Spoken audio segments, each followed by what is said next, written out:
Hi friends, today we're going to start a new story. Today's going to be part 1 of that story, and then you'll come back tomorrow for part 2, and we'll wrap it up. Today's story is Jack and the Beanstalk. It's going to be about a boy named Jack, and he's going to trade something important, and we're going to find out what happens when he makes that trade.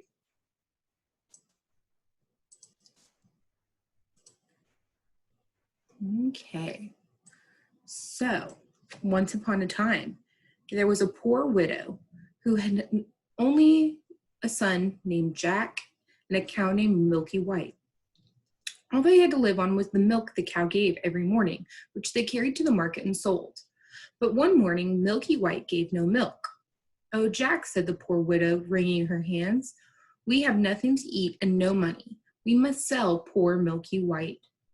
"Cheer up, mother," said Jack. "It's market day today. I'll sell Milky White when we'll be better off. And then we'll be better off. You'll see." So Jack took the cow and started down the road. He had not gone far when he met an unfamiliar old man. The old man said, "Good morning, Jack." "Good morning to you," said Jack, and he wondered how the old man knew his name. "Good morning to you." Well, Jack, where are you off to?" said the man. "I'm going to the market to sell our cow there." "Oh, yes, you look like just the sort of fellow to sell a cow," said the man. "Now, I wonder," he asked Jack, "do you know how many beans make 5? Jack thought this was a strange question, but he answered anyway. 2 beans in each hand and 1 bean in your mouth, that makes 5. "Right you are," said the old man, and then pulling something out of his pocket, he said, "And here they are." He held out 5 very unusual beans. "Now, because you're such a smart fellow," he said to Jack, "I will trade you these beans for your cow." "Well, now," said Jack, "that would be a nice trade for you." "Ah, but you don't know what kind of beans they are," said the man. "If you plant them tonight, then by morning they will grow right up to the sky." "Really?" said Jack, who was beginning to get interested. "Yes," said the man, "and if it doesn't turn out to be true, then you can have your cow back."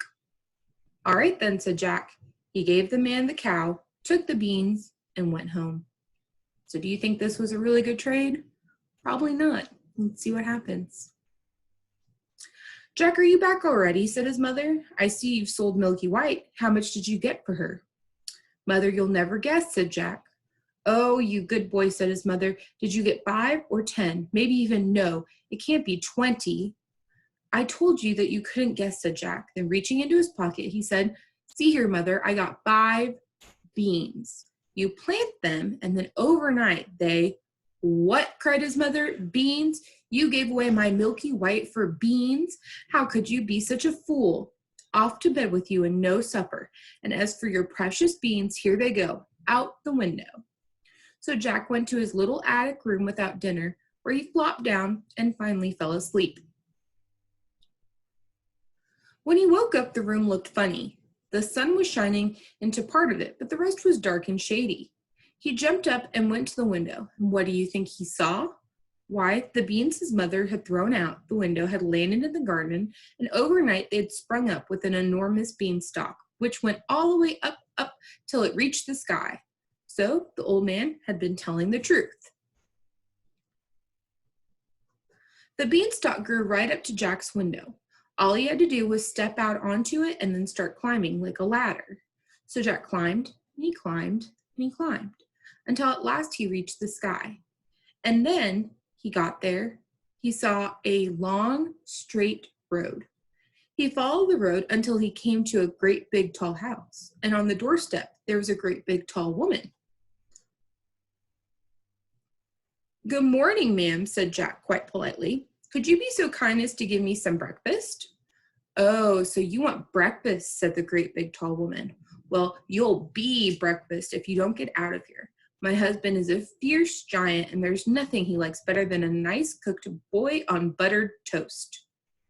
You better get going, for he'll be coming soon." "Oh, please, ma'am," said Jack. "I haven't eaten since yesterday, really and truly." Well, the giant's wife wasn't so bad after all. She took Jack into the kitchen and gave him a chunk of bread and cheese and a jug of milk. But Jack hadn't half finished this when thump, thump, thump. The whole house began to tremble with the noise of someone coming. Someone big. So that is part 1 of Jack and the Beanstalk. So think about what you think is going to happen next. Who do you see coming in the background? What do you think is going to happen to Jack? Come back tomorrow and we'll finish the story.